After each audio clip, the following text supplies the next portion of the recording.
Hello ছোট বন্ধুরা, কেমন আছো সবাই? গল্প পাঠশালাতে আমার সব ছোট বন্ধুদের স্বাগত জানাই। আশা করি তোমরা সবাই খুব ভালো আছো। আমিও ভালো আছি। চলে এসেছি তোমাদের সাথে গল্প করতে। আগের দিন তোমাদের আমি সিন্ডারেলা গল্পের প্রথম অংশটা শুনিয়েছিলাম, যেখানে তোমরা শুনেছিলে যে সিন্ডারেলা রাত্রি 12টা বাজার আগেই রাজমহল, রাজকুমার সব কিছুকে ছেড়ে দৌড়ে চলে গিয়েছিল। আর রাজকুমার, রাজমহলের সমস্ত পাহারাদাররা সিন্ডারেলার পিছু নিয়েছিল, কিন্তু সিন্ডারেলাকে কিছুতেই ধরতে পারেননি। রাজকুমার খুব অবাক হয়েছিলেন যে কেন সিন্ডারেলা এইভাবে রাজমহল ছেড়ে পালিয়ে গেলেন। কি হলো তারপর? সিন্ডারেলার সাথে কি রাজকুমারের আর দেখা হলো? এই গল্পই তোমাদের আমি আজকে শোনাবো। তোমরা সবাই রেডি তো? চলো তাহলে আমরা গল্প শুরু করে দিই। সিন্ডারেলা তার জাদুর গাড়িতে করে ঝড়ের বেগে বেরিয়ে গেল। সে মনে মনে ভাবছিল যে 12টা বাজতে বাজতেই পরিমায়ের জাদুর ক্ষমতা সব শেষ হয়ে যাবে। রাস্তার মধ্যে যদি জাদুর ক্ষমতা শেষ হয়ে যায় তাহলে সে বাড়ি ফিরবে কি করে? কারণ তোমাদের মনে আছে তো বন্ধুরা, পরিমা কিন্তু কুমড়োকে গাড়ি বানিয়ে দিয়েছিল আর ইঁদুরগুলোকে বানিয়ে দিয়েছিল গাড়ি চালানোর ঘোড়া। তাই গাড়ির চালক খুব জোরে গাড়ি ছোটাতে লাগলো, কিন্তু বাড়ি পৌঁছানোর আগেই 12টা বেজে গেল আর সিন্ডারেলার সব কিছু আবার আগের অবস্থায় ফিরে এলো। ভাগ্যিস বাড়ির খুব কাছে এসে এই ঘটনাটা ঘটলো আর সিন্ডারেলার ওইটুকু পথ বাড়ি চিনে যেতে কোনো অসুবিধা হয়নি। সে তাড়াতাড়ি করে দৌড়ে নিজের বাড়িতে ঢুকে পড়ল। এদিকে রাজকুমার আর রাজকর্মচারীরা যখন অনেক চেষ্টা করেও সিন্ডারেলার পিছু নিয়েও তাকে ধরতে পারল না, তখন তাদের চোখ পড়ল সিন্ডারেলার ফেলে যাওয়া ওই জুতোটার উপর। রাজকুমার যেহেতু সিন্ডারেলার নাম ঠিকানা কিছুই জানতেন না, তখন তিনি সিন্ডারেলার ওই জুতোটাকেই কাজে লাগালেন।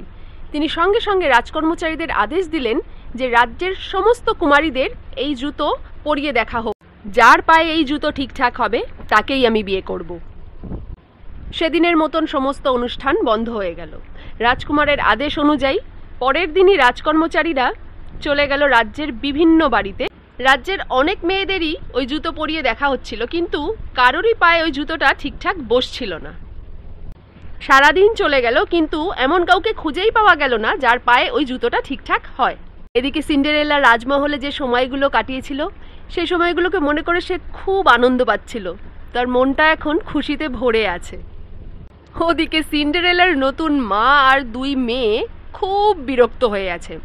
রাজকুমার তার 2 মেয়েকে পছন্দ তো করলেনই না, উল্টে কোথাকার এক রাজকুমারী এলো, তার পিছনে রাজকুমার একবারে পাগল হয়ে গেলেন। ওদিকে রাজকুমার মনে মনে প্রতিজ্ঞা করলেন যে ওই মেয়েকে তিনি খুঁজে বের করবেনই, যেভাবেই হোক। তাই পরের দিন সকালে তিনি নিজে বের হলেন রাজকর্মচারীদের সাথে ওই মেয়েকে খুঁজতে। বেশ কিছু বাড়ি দেখার পর তারপর তারা গিয়ে পৌঁছলেন সিন্ডারেলার বাড়ি। রাজকুমারকে নিজেদের বাড়িতে আসতে দেখে সিন্ডারেলার নতুন মা আর তার 2 মেয়ের চক্ষু একেবারে চড়ক গাছ। সিন্ডারেলার বদমাইশ মা মনে মনে ভাবল রাজকুমার নিশ্চয়ই তার 2 মেয়ের মধ্যে যে কোনো একজনকে বিয়ের প্রস্তাব দিতে এসছে। তিনি রাজকুমারকে সাদরে আমন্ত্রণ জানালেন, আসুন আসুন রাজকুমার, এ আমার কি সৌভাগ্য, আসুন এখানে বসুন, আসুন। রাজকর্মচারী তখন বললেন, আমরা আসলে এসেছি এই জুতোটি কার পায়ে সেটা পরীক্ষা করার জন্য। এই জুতোটি যার পায়ে ঠিকঠাক হবে রাজকুমার তাকেই বিয়ে করবেন। অনেক বাড়িতেই গিয়েছিলাম আমরা রাজ্যের, কিন্তু কারোরই পায়ে এই জুতোটা হচ্ছে না। শেষে আপনাদের বাড়িতে এলাম। সিন্ডারেলার বদমাইশ মা তখন ন্যাকামি করে বলল, হ্যাঁ হ্যাঁ হ্যাঁ, এই জুতো তো আমার মেয়েদেরই, ওরাই ওদের পা থেকেই কালকে খুলে গিয়েছিল, ওদের দুজনের মধ্যেই একজনের, হ্যাঁ হ্যাঁ এই জুতো ওদের হয়ে যাবে। রাজকর্মচারী বললেন, বেশ, পরিয়ে দেখাই যাক। তখন সে জুতোটি দিল। এক এক করে দুজনেই পরে দেখলো, কিন্তু কারুর পায়ে ছোট তো কারুর পায়ে বড়। জুতোটা আর কারুর পায়েই ঠিকঠাক হলো না। রাজকুমার খুব হতাশ হলেন। তারপর হঠাৎ তার চোখে পড়ল ঘরের এক কোনায় দাঁড়িয়ে আছে সিন্ডারেলা। তিনি বললেন যে, আচ্ছা উনি কে? ওনাকেও একবার জুতোটা পরিয়ে দেখানো হোক। রাজকুমার সিন্ডারেলাকে দেখে চিনতে পারছিলেন না, কারণ আগের দিন তিনি সিন্ডারেলাকে রাজকুমারীর বেশে দেখেছিলেন, আর এখন তো সিন্ডারেলা একেবারেই সাধারণভাবে রয়েছে। সিন্ডারেলার বদমাইশ মা তখনই বললেন, না না, ও ও তো কালকে অনুষ্ঠানে যায়নি, ওর পায়ে কেন হবে? ওর পায়ের জুতো এটা হতেই পারে না। রাজকুমার তবুও ছাড়লেন না। তিনি বললেন, না, আমি দেখতে চাই, ওনাকে একবার জুতোটা পরিয়ে দেখানো হোক। সিন্ডারেলা মনে মনে ভাবছে, এই জুতো তো আমার পায়ে হবেই, কারণ এই জুতো তো পরিমায়ের দেওয়া আমারই জুতো। কিন্তু সে সাহস করে এগিয়ে আসতে পারছিল না, তার বদমাইশ মায়ের ভয়। রাজকুমার নিজে এগিয়ে গেলেন সিন্ডারেলার দিকে এবং রাজকর্মচারীকে বললেন জুতোটি ওনাকে দিন। সিন্ডারেলা জুতোর মধ্যে পা গলালো। এবার কিন্তু আর রাজকুমার হতাশ হলেন না, কারণ সিন্ডারেলার পা সুন্দর বসে গেল ওই জুতোর মধ্যে। রাজকুমারের মন খুশিতে ভরে গেল। তুমিই তাহলে সেদিন রাতের মেয়ে যে এইভাবে কিছু না বলে অনুষ্ঠান থেকে পালিয়ে গিয়েছিলে? সিন্ডারেলা আনন্দে গদগদ হয়ে মাথা নেড়ে হ্যাঁ জানালো। রাজকুমার বললেন, কেন তুমি সেদিন এইভাবে চলে এলে? আমি তোমাকে কত খুঁজেছি।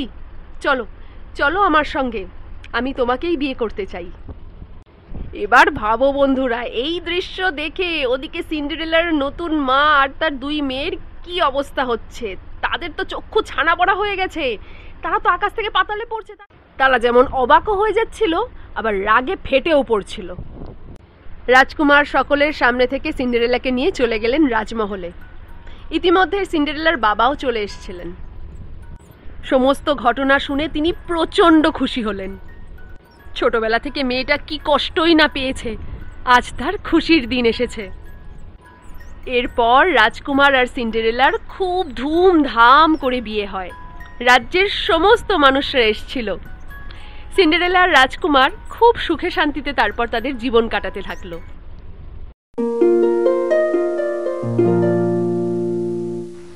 তাহলে বন্ধুরা, তোমাদের কেমন লাগলো এই সিন্ডারেলার গল্প? আমার তো ছোটবেলা থেকেই সিন্ডারেলার গল্প ভীষণ প্রিয়। আমার যেমন গল্পটা বলতে ভালো লাগলো, আশা করি তোমাদের গল্পটা শুনতেও খুব ভালো লেগেছে।